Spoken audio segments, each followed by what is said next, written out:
আসসালামু আলাইকুম, সবাই কেমন আছেন? এসে জ্যামিতি শিখি জ্যামিতির সলভ করবো। এটা হচ্ছে প্রশ্নের একটি সমকোণ ত্রিভুজের অতিভুজ 5 সেন্টিমিটার এবং অপর একটি বাহু 4 সেন্টিমিটার হলে ত্রিভুজটির পরিসীমা কত? তাহলে অপরে একটি সমকোণী ত্রিভুজের অতিভুজ 5 সেন্টিমিটার হলে এবং অপর একটি বাহু 4 সেন্টিমিটার হলে ত্রিভুজটির পরিসীমা কত? সমকোণী ত্রিভুজ এর হচ্ছে 90 ডিগ্রি, তাহলে এর অতিভুজ 5 সেন্টিমিটার দেওয়া আছে।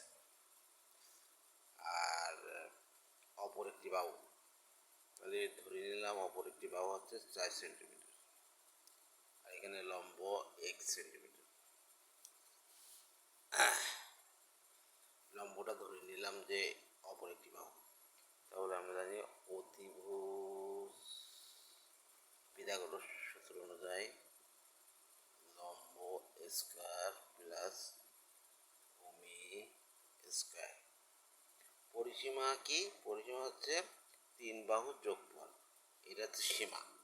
যেমন এটা এ, এটা বি, এটা সি, তাহলে এ প্লাস বি পরিসীমা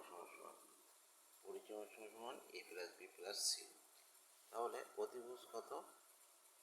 অতিভুজ 5 সেন্টিমিটার, লম্ব হচ্ছে এস স্কয়ার প্লাস ভূমি স্কয়ার কি 4 স্কয়ার, তাহলে 25 সমান এক্স প্লাস 16।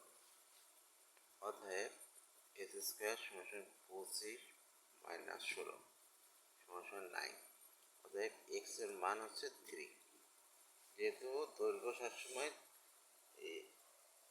প্লাস মাইনাস হয়, হ্যাঁ, এর এস ইকুয়াল প্লাস মাইনাস হয়, কিন্তু মাইনাস হচ্ছে গ্রহণযোগ্য না, তাই হচ্ছে অতএব এক্স সমান 3।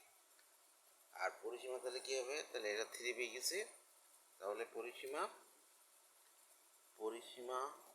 3 বাহু যোগফল, পরিসীমা হবে তাহলে 3 প্লাস 4 প্লাস 5 সমান 12 সেন্টিমিটার। এটাই হচ্ছে অ্যান্সার, 12 সেন্টিমিটার।